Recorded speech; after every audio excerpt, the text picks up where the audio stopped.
Critics call it dehumanizing. A city in India unveils a new claw-like contraption to capture non-cooperating corona suspects and curfew breakers. Reopening America. Governors provide timelines for easing restrictions. Several have already done so, while many state leaders say it's just too early to make that call. Former New Jersey Governor Chris Christie joins us. Testing for antibodies and their life-saving potential. An up-close look at a successful treatment. But can enough test kits make it to areas with the greatest need? Mysterious reports about North Korea's Kim Jong-un's health. He hasn't been seen in public for weeks. Good evening, everyone, and thanks so much for streaming with us. I'm Lindsay Davis. Let's start off tonight with some context for all the COVID-19 stats and numbers. There are more than 3 million cases globally, and by the end of tonight, it's very possible the number of confirmed cases here in the U.S. could reach 1 million. That's 1/3 of the known cases worldwide right here. But on both coasts and in between, we see many Americans trying to return to some sense of normalcy. From the beaches of California to Florida, police are monitoring social distancing. A hopeful moment, though, here in New York, where the last patient from the U.S. Navy's comfort ship disembarked as the need for hospital overflow has decreased in recent days.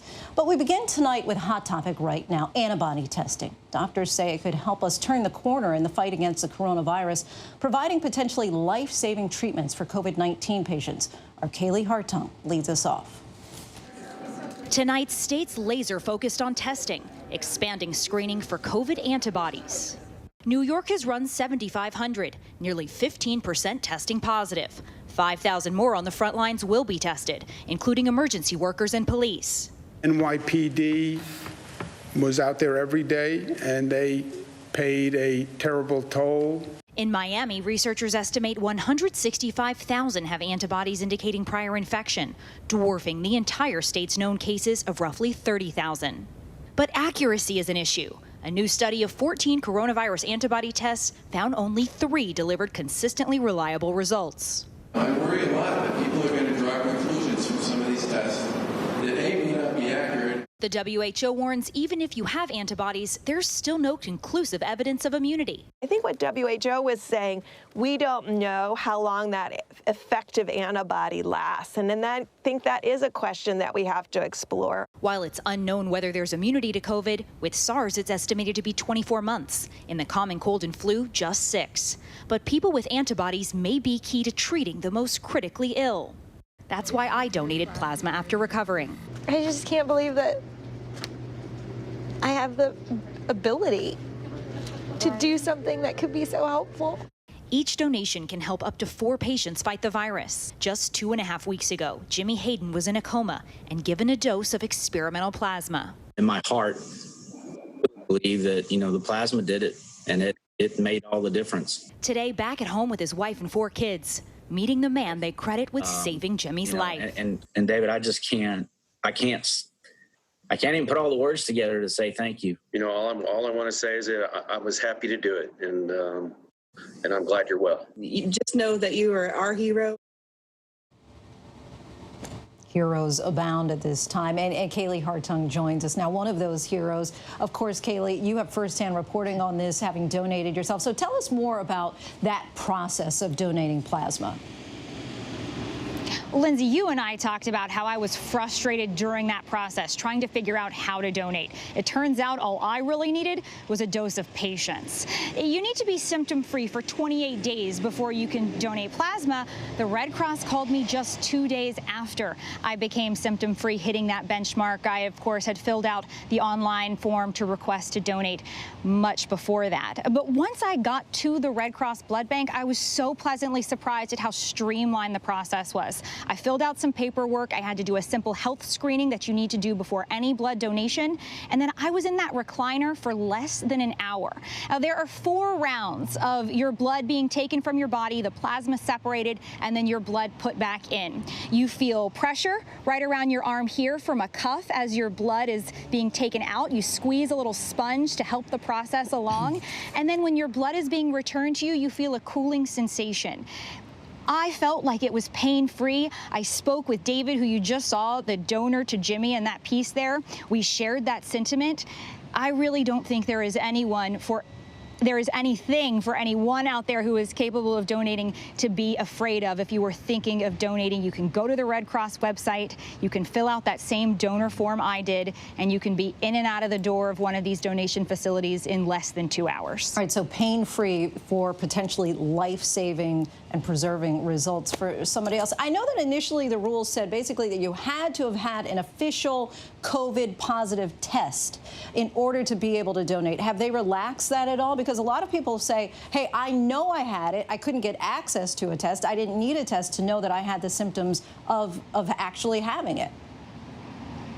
Right, we're hearing that a lot, Lindsay. And in my case, I needed proof of that positive COVID test and then needed to wait 28 days symptom-free. But you're right, we are seeing those regulations change. The Red Cross now is using antibody tests to test those presumptive positive cases, which means this donor pool is going to expand tremendously. That community blood bank in San Antonio you just saw, they're doing that as well. Again, anyone who thinks that they could be a qualified donor, I encourage you to reach out to your local blood bank or the Red Cross and see what you can do to help. Lindsay, I just learned today that my plasma has been processed and is helping 3 people in urgent need. Oh, wow. That's great news, Kaylee. Thank you. Thank you so much for sharing that.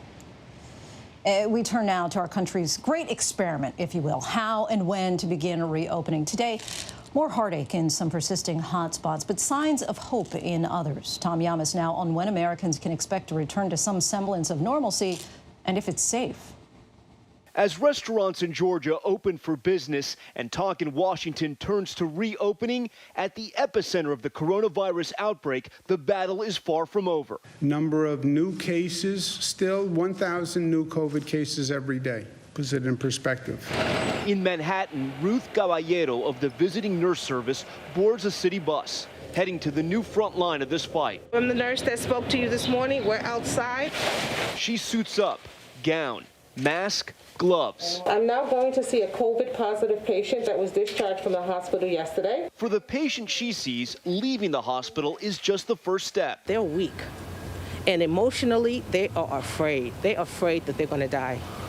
They're afraid that they sent them home to die. In the hospitals they leave behind, the work never stops, taking a profound toll on the doctors and nurses witnessing so much pain. Tonight, the New York Times reporting the medical director of the emergency department at New York Presbyterian Allen Hospital, Dr. Lorna Breen, dying by suicide. Dr. Breen had contracted the virus herself, recovered, and gone back to work. Her father telling the Times, make sure she's praised as a hero, because she was. Tonight, anguish from her friend, Dr. Debbie Yee Maddock. I originally felt sad, and now I just feel devastated. With all these people who are asking for lockdown to end, what about us? We didn't sign up for this. And in New York today, Governor Andrew Cuomo urging residents to stay at home so any gains aren't lost. May 15th is when the pause regulations expire statewide. I will extend them in many parts of the state. In other parts of the country, the virus still raging. Massachusetts now seeing its surge plateau. The governor announcing nearly 2,900 people have died, a staggering 56% of them in nursing homes. The numbers are tough to comprehend, but they illustrate the lethal grip COVID-19 can have on seniors. But in one hard-hit state, a reason to cheer. For the first time in 36 days, no one in New Orleans died of COVID-19. Parts of the South now planning to reopen. Restaurants in Tennessee and Georgia started welcoming customers today. Stephen Leslie's restaurant, Roasters, has been open for 30 years. Today, supplies rolling into the kitchen. I'm kind of excited because these are my family. I get emotional. But, you know, these guys need work. They need to make money. Texas restaurants, museums, libraries, and malls now allowed to open their doors on Friday at 25% capacity. In Ohio, manufacturing and construction can resume next week. Some offices can open, too, with reduced staff, masks, and health checks. I think we've found the sweet spot, but it's a risk. Health officials warn Americans should still practice social distancing. But over the weekend, crowds flocked to California's beaches. This virus doesn't go home. because it's a beautiful sunny day around our coasts. But today, President Trump sending a different message on a call with governors, urging them to seriously consider reopening the nation's schools. And as states reopen, the president is under pressure to step up testing. Today, he brought business leaders to the White House. The testing that's been developed and being developed right now has been truly an amazing thing. We now bring in Tom Yamas. And Tom, there seems to be some mixed messages from the president on how and when the state should reopen. What's the latest? Yeah, you know, you hear from people like Dr. Birx, who's one of the nation's top health experts, who's advising the president, and she's talking about having social distancing in place well into the summer. But then you hear from the president in his tweets talking about liberating some states. And today in a call with governors, he was talking about several states reopening, and he went even further than that. So at times they do seem to be on two separate pages. It could be the president came to the White House as a businessman, and now he has to listen to some of the top scientists in the country right now who are still warning we are far from over when it comes to this pandemic. And the president talked about schools making some headlines tonight. What did he have to say? Yeah, he made some big headlines, Lindsay. You know, the president acknowledged the school year is almost over, but he said several schools could open for a short period of time, though. He didn't really give any examples or say where this was going to happen. He also said young people tend to do better with the virus, and he is right in that regard. But anyone with kids, and Lindsay, you know this, knows that when little kids get sick, they spread those viruses like wildfire. I spoke to a doctor early on in this pandemic, and he said the big fear with children and COVID-19 is not them getting sick. It's them getting sick and then coming home and spreading that to their parents and to their grandparents. Lindsay? Of course. All right, Tom Yamas, thanks so much for that. We want to go back now to that sad news from the front lines that you heard just a few moments ago. Dr. Lorna Breen, a top emergency room doctor in New York City, treating COVID-19 patients who died of suicide. Let's bring in Dr. Jen Ashton now to talk about this toll that this pandemic is taking on our doctors, nurses, and hospital workers. Thanks for joining us, Jen. I want to just get right into the idea that, you know, we've heard, of course, about these stories from the front lines anecdotally, doctors and nurses seeing so much death, working long and taxing days amid so many unknowns. But what's the real emotional strain and toll on them? Lindsay, it's really so difficult to describe, and it's not just, as you said, hospital workers, but it's first responders. This is, in a lot of ways, very similar to what members of the military see when they're in battle. You have to remember that we go into medicine and healthcare to try to heal people, to take care of people, to save lives. So when you're confronted with this much sickness and death in such a short period of time, it is not only physically taxing, but it is incredibly emotionally taxing as well. And what kind of resources are typically provided to those who are working on the front line? And do they even have time to utilize them during a situation like this? Well, there are crisis managers and mental health professionals, social workers, definitely available to healthcare workers, doctors, nurses, first responders, definitely in times of crisis, natural disaster, mass shootings, things like that. The hard part, Lindsay, is that there is a real barrier, especially in the field of medicine, to asking for help. And we have got to change that because we really have to walk the walk and talk the talk and practice what we preach. And so asking for help is not a sign of weakness, it's a sign of strength. And that can be really hard to do in times like this. And Jen, of course, it's not just the emotional stress and physical stress affecting healthcare workers and others, but we're also learning now more about other more potentially serious consequences of COVID-19 that affect the central nervous system, including, of course, we've talked about headache, dizziness, seizures, but strokes, loss of smell and taste, all neurological manifestations, but also the psychological consequences like cognitive impairment, depression, anxiety, in some cases leading to suicidal thoughts or suicide. So is it really important that we make sure that we not overlook the mind aspect in addition to the body? Well, so many important things to unpack there, Lindsay. First of all, we have to remember this virus is still not even 5 months old, right? So even though it started as a primary respiratory pathogen, we are seeing now, not just here in the U.S., but from clinical case reports from other parts of the world, that this virus does not discriminate. It literally can attack almost any organ system, and in fact does.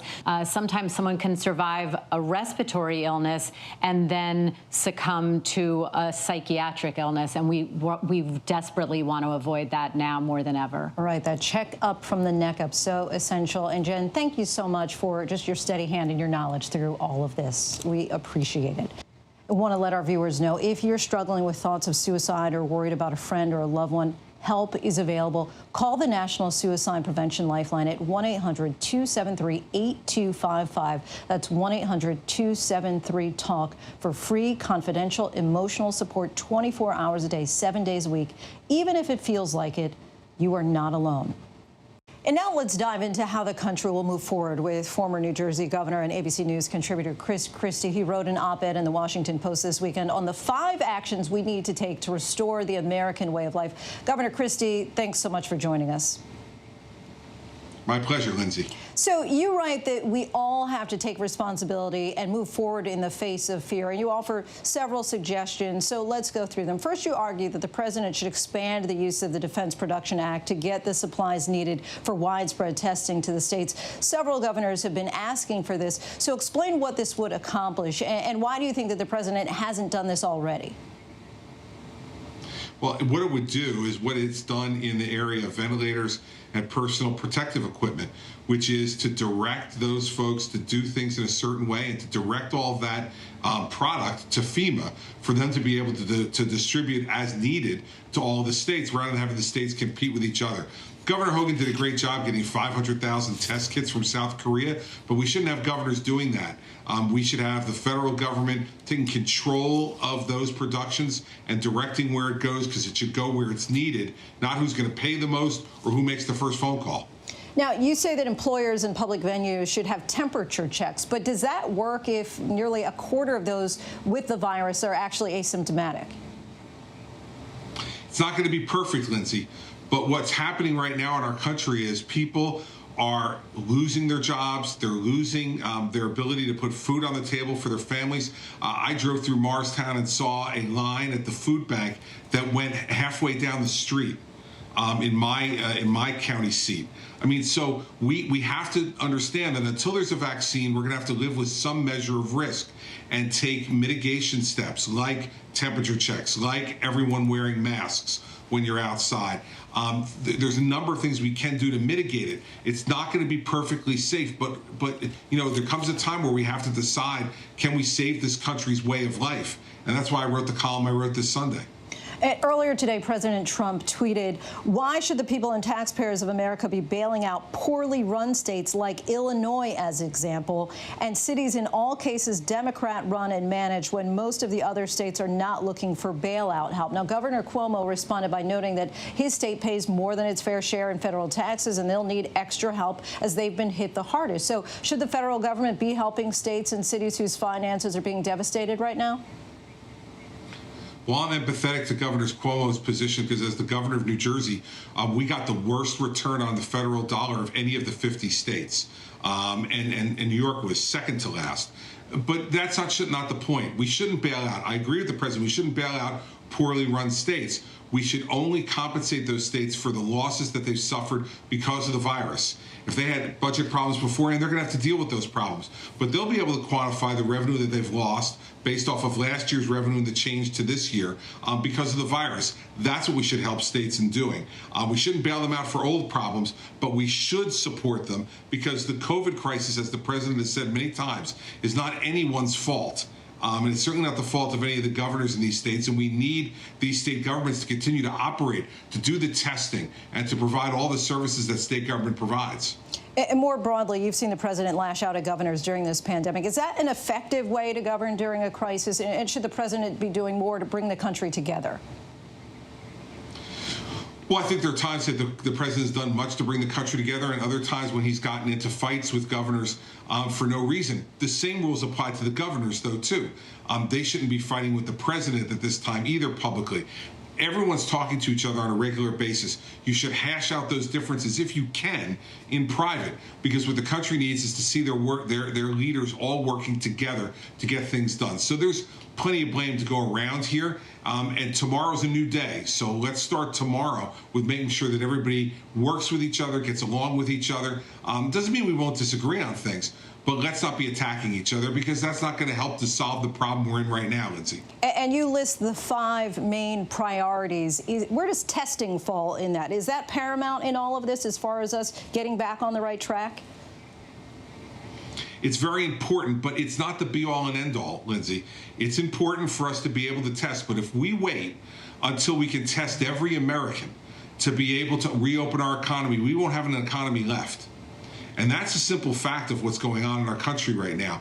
People are growing frustrated. You have states that won't give any timelines to people as to when they're going to be able to leave their homes. You have states right now who have closed parks and golf courses. People can't leave their home to go for a walk. This isn't what we need to do now. Now, we've been shut down now for about 5 weeks. The American people need a timeline from their governors as to when they're going to do this. Now, people complained when the president said he wanted to do it, so he did what I think the Constitution requires, which is to let the governors do it. But now every governor has an obligation to start telling people when they're going to get their some semblance of their lives back, especially when they're going to get to go back to work, when are their children going to go back to school. Governor Chris Christie, thank you so much for your time and your insight. We appreciate it. Lindsay, thank you very much. And when we come back, rumors continue to swirl about the health of North Korean dictator Kim Jong-un. We separate fact from fiction. Plus, the new steps airlines are taking to change the way we fly because of this crisis. They could come sooner than you think. And the feel-good news we also desperately need, including this emotional moment. A volunteer nurse and her journey with one patient finally on the road to recovery. But first, here are some of the trending headlines on abcnews.com.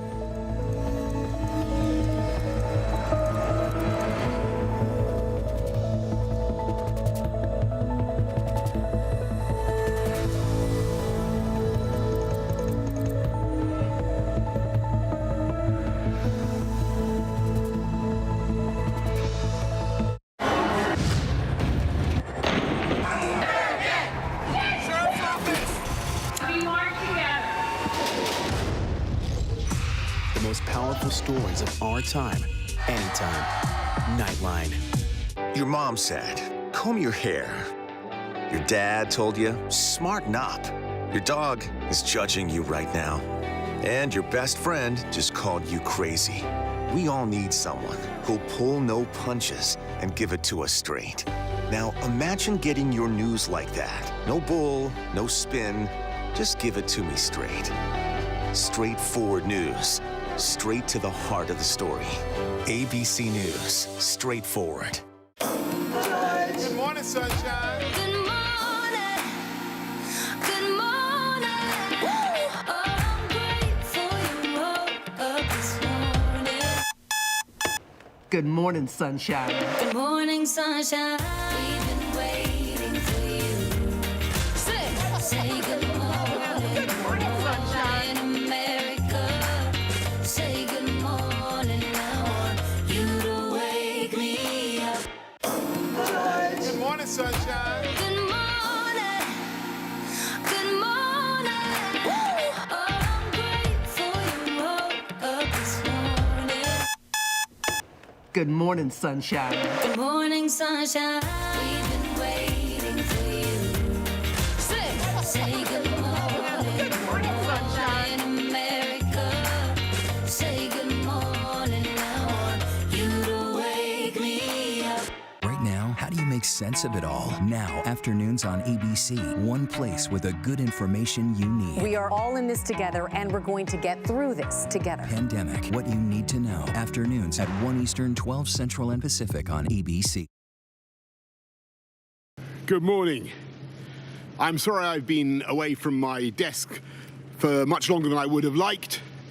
And I want to thank everybody who has stepped up, in particular the First Secretary of State, Dominic Raab, who's done a terrific job. But once again, I want to thank you, the people of this country, for the sheer grit and guts you've shown and are continuing to show. That is UK Prime Minister Boris Johnson in his first address outside Downing Street since contracting COVID-19 a month ago. Johnson spent, you'll remember, 3 days in an intensive care unit at a London hospital earlier this month. But today he was back at it, back at work, urging people to continue to adhere to lockdown measures as the UK turns the tide.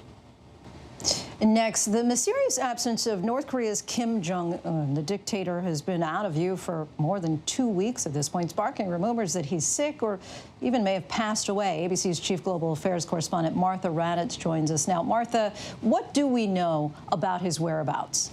Well, you know, Lindsay, President Trump was just asked about this, and he said he knows, relatively speaking. He said, I just can't tell you exactly. I do have a good idea, but can't talk about it. Meanwhile, a senior U.S. defense official tells me that reports that he is dead or gravely ill are, as the source said, hogwash. But there is this satellite image, a kind of fascinating satellite image from Planet Labs 38 North that shows a long train outside of one of Kim's compounds. We all know he's been on those trains many times, that luxury train that took him to Vietnam. But at this point, we really don't have any more information.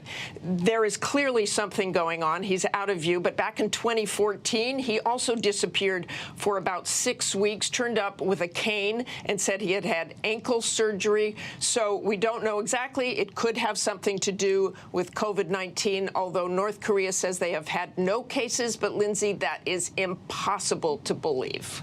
All right, we will stand by for news. Martha Raddatz, our thanks to you. You bet. And coming up next, we shine a light on the hidden victims of this pandemic, people delaying hospital visits for serious health issues unrelated to COVID-19.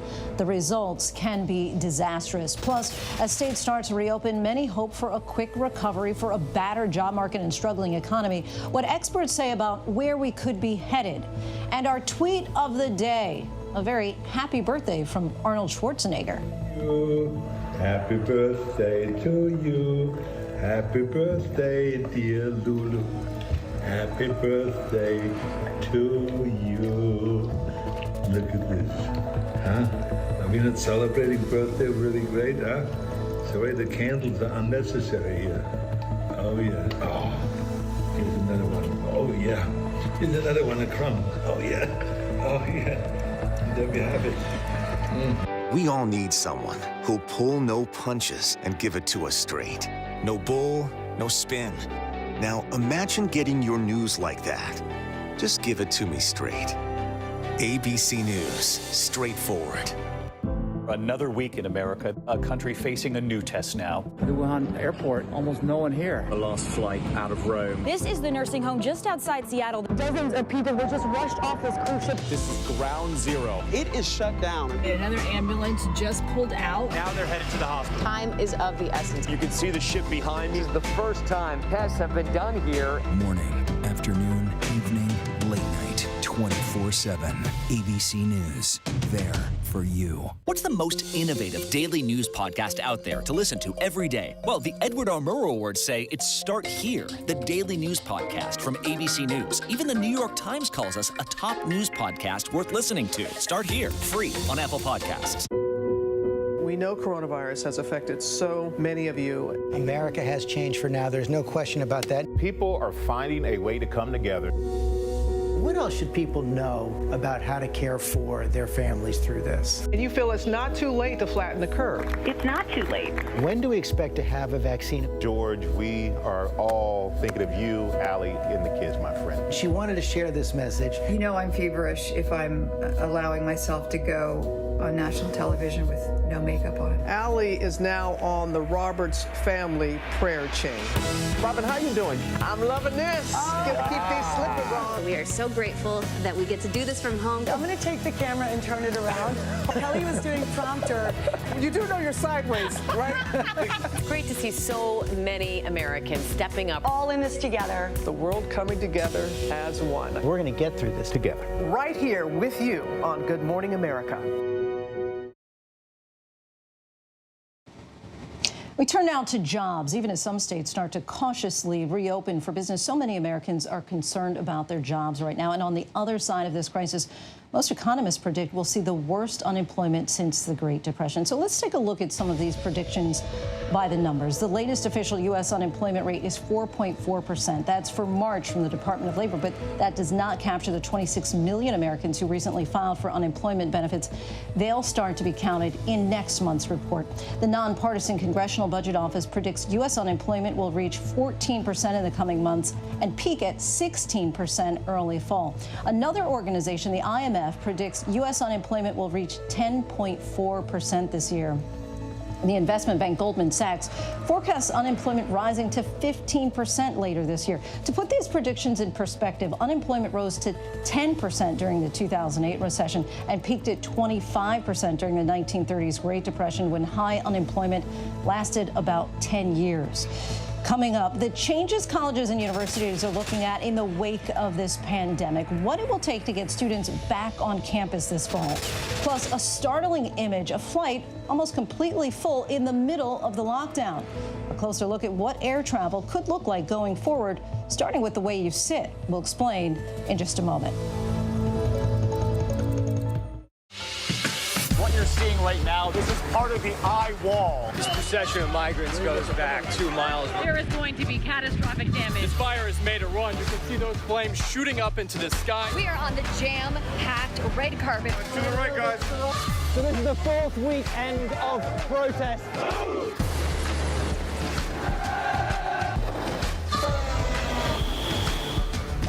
Watch ABC News on location for Facebook Watch.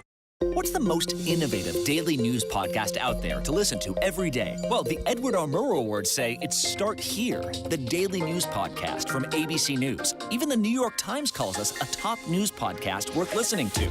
So if you like getting behind the biggest news stories of the day, inside all the details, the backstory, and what will happen next, then listen to Start Here, the daily news podcast from ABC News. It's like no other news podcast out there. Even the critics agree. Listen free on Apple Podcasts. This is what being live is all about. This is ABC News Live, the 24/7 streaming news source from ABC News. Breaking news, live events, streaming nonstop. Original breakthrough storytelling from ABC News, National Geographic, ESPN, and it's all designed differently for you to stream straight to any screen whenever you want. ABC News Live. Streaming everywhere, right to you. ABC News Live. It's that easy to go there. The Americans here on the ground and the Iraqis, 18,000 tons. Patatas. Ismail? David. Over ground zero from Hurricane Michael. You can see just home after home. David, nice to meet you.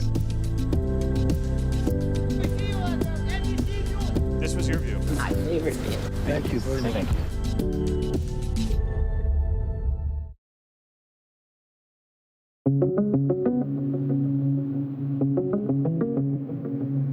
States are joining together to reopen their economies in a phased manner. In the South, Kentucky and Tennessee are rolling out the first phases of reopening this week. Tennessee Governor Bill Lee is allowing most of the state to reopen restaurants for dine-in service.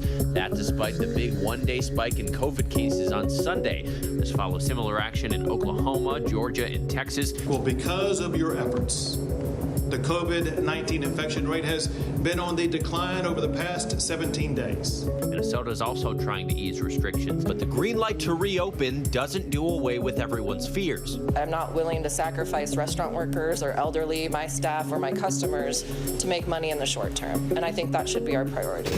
Several states say it's still far too soon. Today, New Jersey Governor Phil Murphy laid out the state's strategy to reopen, but says right now he can't give a start date for when that plan would begin. Before we reopen non-essential stores and businesses, before we can reopen our parks, people need to know, first and foremost, that their health, that your health will be safeguarded from COVID-19. In California, Governor Gavin Newsom telling residents who crowded beaches this weekend they are hurting the state's chances of reopening sooner. 45 more deaths in the state in the past 24 hours. The images are an example of what not to see.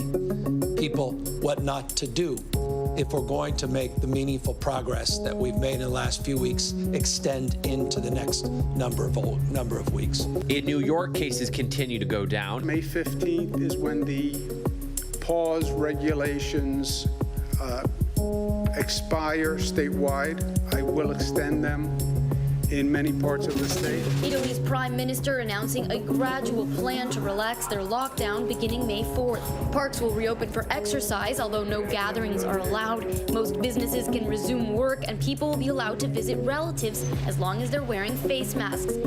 Spain, which has seen the most cases in Europe, is relaxing its restrictions for children under 14 so that they can play outside for 1 hour a day with an adult companion. In Germany, Volkswagen is reopening its biggest factory with 8,000 employees returning to the production lines. In France, work began on the fire-damaged Notre Dame Cathedral. Meantime, UK Prime Minister Boris Johnson is concerned that lifting the lockdown too soon could lead to a second spike. I refuse to throw away all the effort and the sacrifice of the British people and to risk a second major outbreak and huge loss of life. Speaking on his first day back since contracting COVID-19 3 weeks ago, Johnson said the UK was beginning to turn the tide, but restrictions are in place until at least May 7th.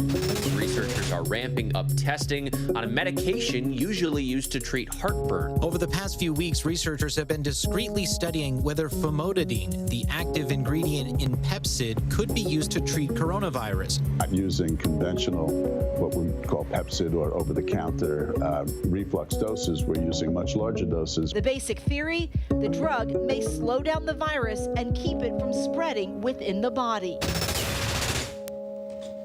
Welcome back. As hospitals around the country work around the clock to treat COVID-19 patients, there is an unintended consequence here. The American College of Emergency Room Physicians says that non-coronavirus-related ER visits dropped 40% around the country last month, as many Americans seem to try to avoid visiting hospitals during this pandemic. And as Will Carr reports, the consequences of ignoring serious health issues and delaying treatments can be devastating.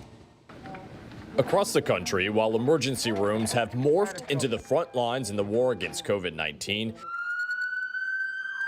many with non-coronavirus emergencies are staying home. As I had envisioned kind of a chaos, and I thought, oh gosh, you know, they don't need me in there, and I really don't want to be there. Andrea Gleason started to have chest pain. Right in the center of my chest was like a squeezing pressure, very painful.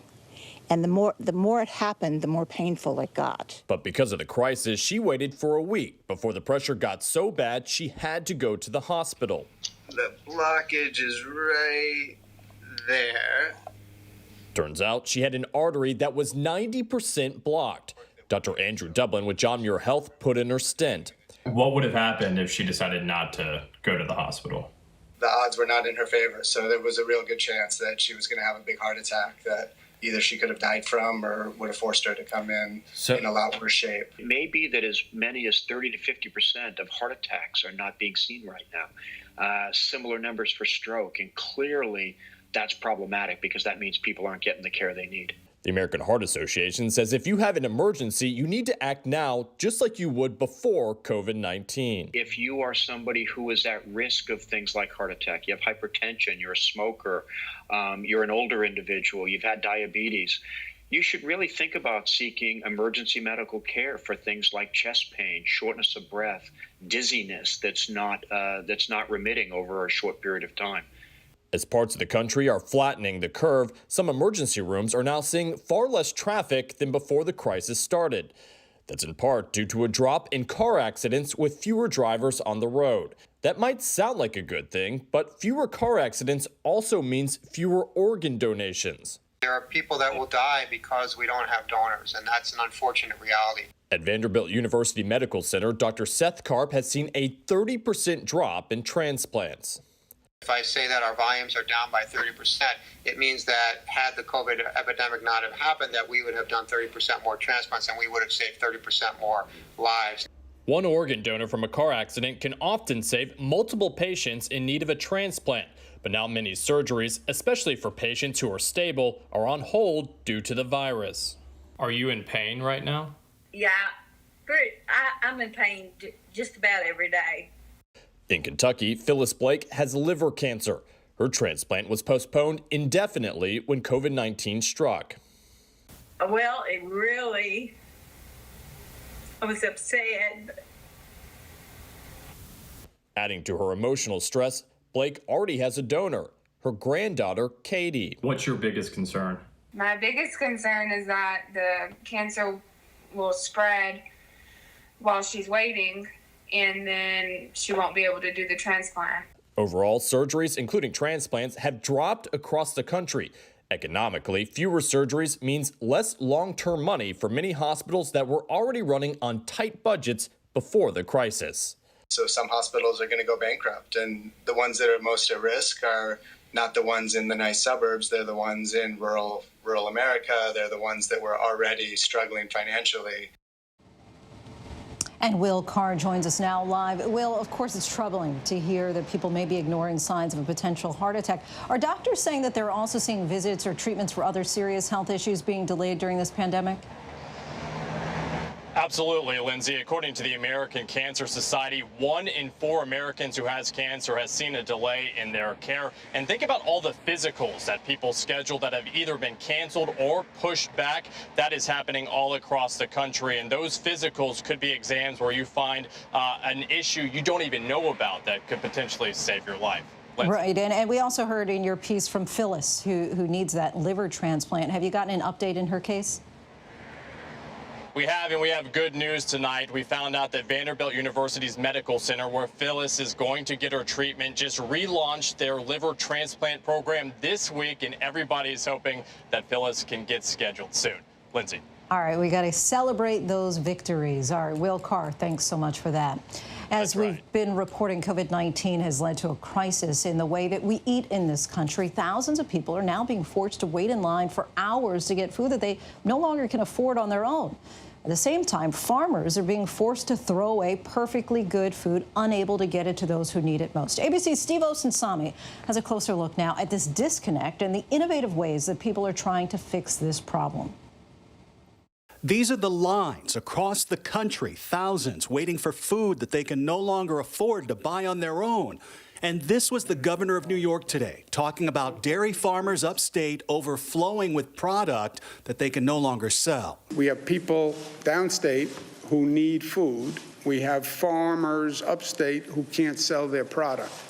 We have to put those two things together. One of the country's largest meat providers has taken out this ad in large newspapers explaining that the food supply chain in America is breaking and predicting limited product and higher prices for their meats. COVID-19 has forced 13 of the country's largest meat plants to close tonight. And the chairman of Tyson Foods says that protecting workers means that millions of pounds of meat will no longer be shipped to grocery stores. He says there is a serious food waste issue and that these same producers could have fed the nation. We first told this story here in a report that has now inspired a movement. We watched your program last Tuesday, April 14th, and it started with the idea that we need to do something about this. Hundreds of volunteers are raising money to buy food from farmers. We're able to buy food from farmers and simultaneously feed the people in the South Bronx that need that food. This tonight is the fruit of their labor. More than 43,000 pounds of potatoes trucked across the country from a farmer in Idaho. And Steve Osinsami joins us now live with more. Steve, there appears that there's plenty of food available. So what's the problem here? Well, the problem is moving it. It's picking it. It's getting the food from the farm to the table. You know, we're learning how difficult that is and how much effort is involved. And it's hard to get that done in the middle of the pandemic. And Steve, you've been following Georgia's gradual reopening. How are things going, or is it still too early to tell? Well, I think it's a tale of two stories, so to speak. On one hand, you have businesses, hair salons in particular, that are open, barber shops that are open, and many of these business owners tell us they're booked solid for 3 weeks. And then you've got a number of restaurant groups that aren't open, and a lot of people who are happy that those businesses that are open. So it's too early to tell right now if the governor's efforts here are successful. What everyone is hoping is that the businesses stay open, but also the number of infections and hospitalizations stays low. Of course. Lindsay. All right, Steve Osinsami, thanks so much for that report. And we turn now to the nation's skies, which have seen a dramatic drop-off in passenger travel since this pandemic began. But images from a near-full flight this weekend, they're raising some concerns over whether proper safety and social distancing measures are in place on planes as states begin to open up and travel starts to increase. ABC's Gio Benitez has this story.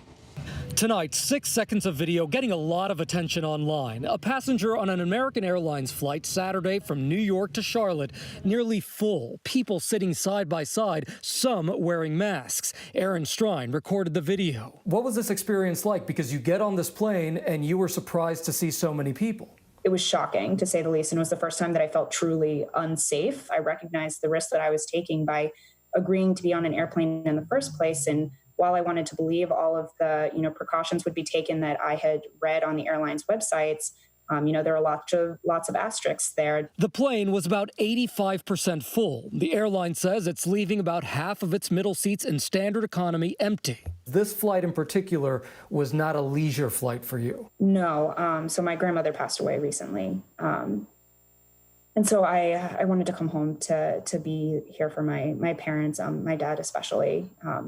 It wasn't a decision I made lightly. The least that an airline can do right now is require their passengers to wear masks. American announcing tonight it will start to distribute masks to passengers. And this week, other airlines intend to make changes too. United telling ABC News that flights should look like this, with one seat empty next to every passenger. Still, United says it can't guarantee it. But if so few people are traveling to begin with, why does this all matter? Well, it turns out last week we saw an increase in travelers, the first since the pandemic began. The TSA reporting nearly 770,000 passengers screened, about 85,000 more people than the week before.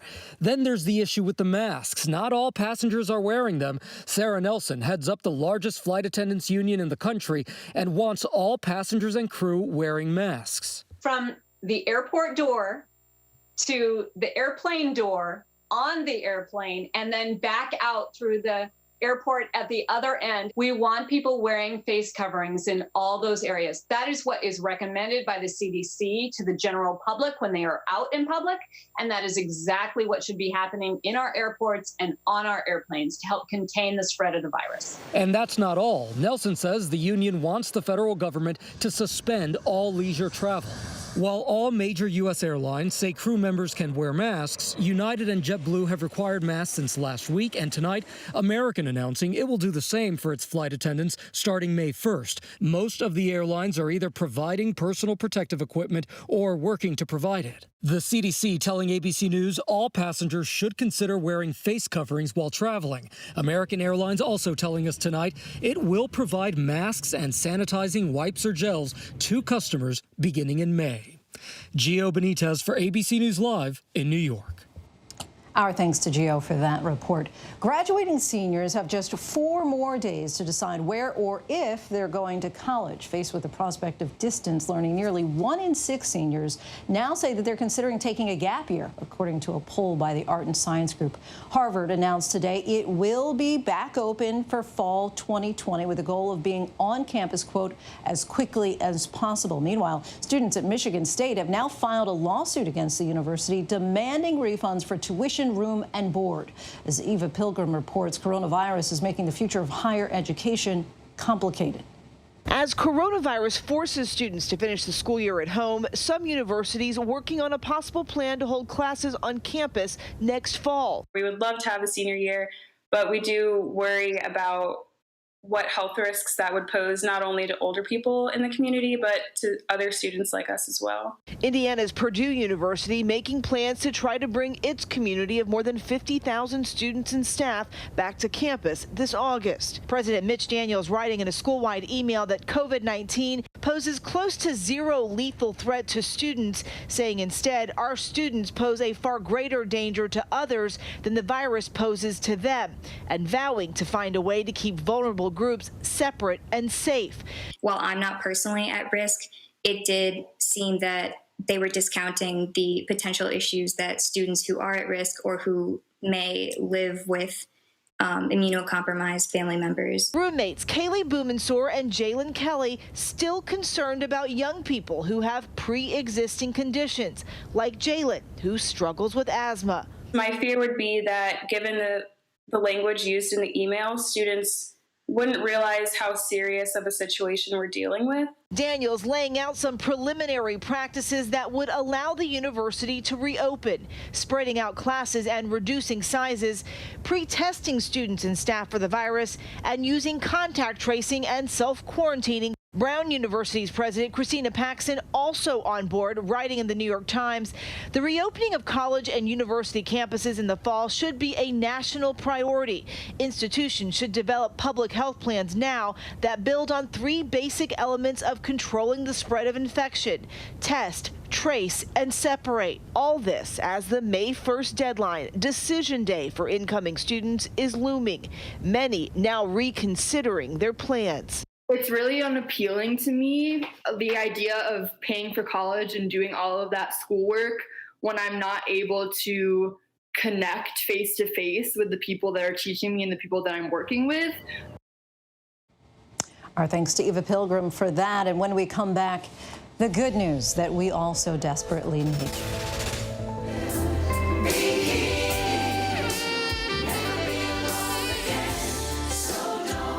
This choir is made up entirely of healthcare workers. Their message about the importance of music in these challenging times.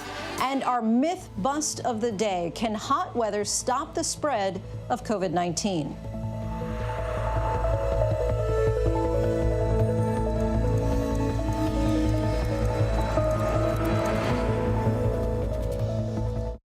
How do you make sense of it all? Now, afternoons on ABC, one place with the good information you need. We are all in this together, and we're going to get through this together. Pandemic, what you need to know. Afternoons at 1 Eastern, 12 Central and Pacific on ABC. Friday nights, 9/8 Central. True crime, cinematic, real-life drama, stunning, the unthinkable.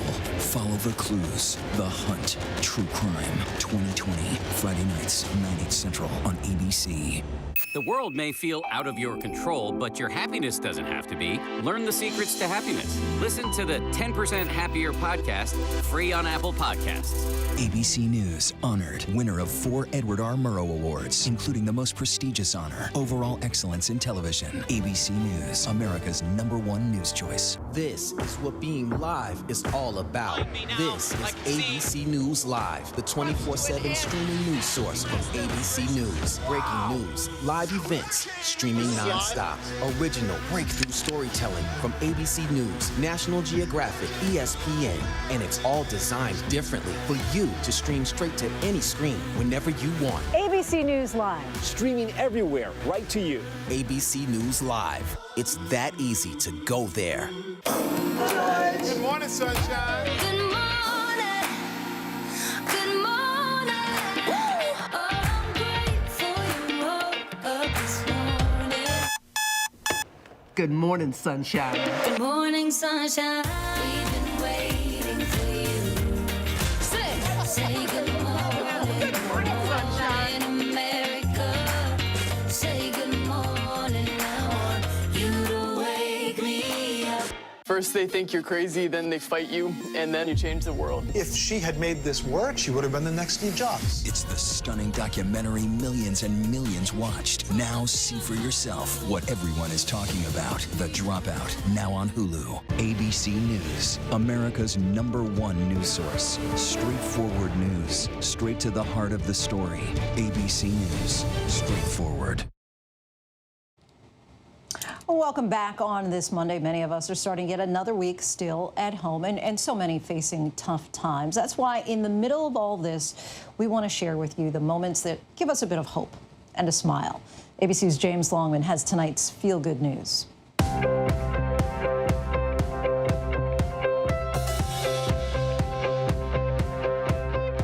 Hi guys, as you know, I've just got back from 2 countries where life seems a little bit more normal, and it's been really lovely to catch a glimpse of what our own lives might look like eventually. Right, first up tonight, is something actually that's happening here in the UK. It's called the 2.6 Challenge. It all started yesterday on what would have been the 40th London Marathon. And really the idea is people are fundraising for charities that have been hit hard by this pandemic. 2.6, 26, that's the number of miles in a marathon, of course, and people really can do anything. Walk, run, juggle, just about anything to raise money. All kinds of people are getting involved, either doing the fundraising themselves or contributing to it, and even some celebrities are also getting involved. These are some of the videos that we've liked best.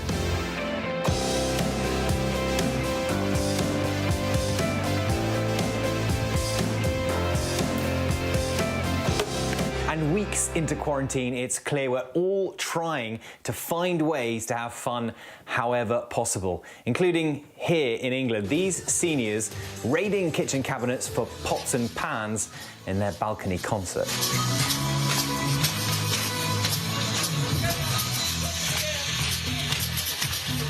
More music now, slightly better though. A California-based music school founded by a member of the Red Hot Chili Peppers is spreading joy through music. 50 kids uniting in their rendition of David Bowie's Space Oddity.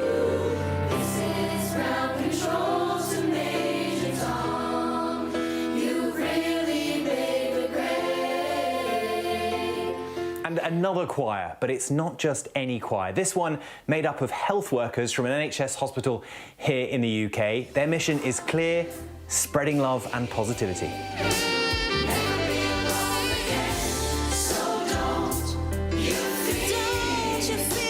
We caught up with one of the singers, Nurse Eva DiMaddi, on the importance of song in these challenging times.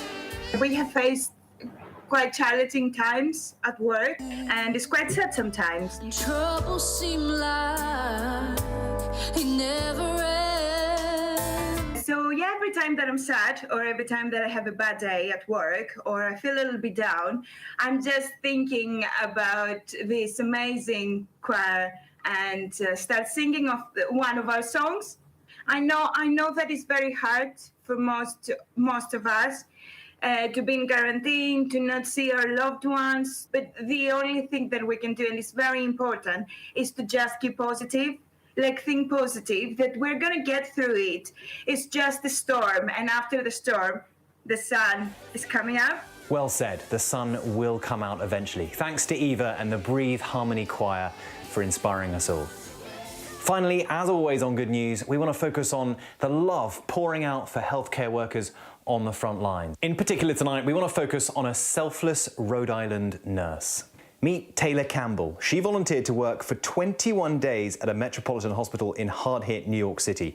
Taylor posted to Facebook about how on her last day, the first patient in her unit who'd been on a ventilator the entire time got taken off that ventilator and is now on the road to recovery. We talked to her about what this beautiful moment meant to her. You know, for 15 days, she was my family, and I feel like I was her family. We took the tube out, and they put the BiPAP machine on her. So it's, you know, this mask that covers your nose and your mouth, but you can still see her lips. And she looked right at me and said, "I love you." I asked her if she had heard of me talking to her for the last 15 days, and she said yes. I asked her if I was annoying over the last 15 days, and she said no. And I spent a lot of time in the room with her, holding her hand, and I sat on the bed, and we didn't really, you know, talk. She couldn't talk, but she just really wanted her hand to be held. And I just want people to know whose family members are on vents or in the hospital right now, and the family isn't able to go and visit them, is that we're taking really good care of them. And we're treating them like they are our family. Yeah. So I think that that's important, because there's a lot of people that are alone, but they're not alone. We're there for them. And I said, you know, she didn't have human contact for 15 days, and I was the one that was holding her hand and giving that to her, but she was also giving that to me because I didn't have human contact. There wasn't anyone that I could hug, or that someone could hold my hand or give me a high five. And, you know, we were there, her and I were there for each other. And over the weekend, Taylor finished up her 21-day shift, and her family gave her the hero's welcome she really deserved. Home, Taylor! Woo! Oh my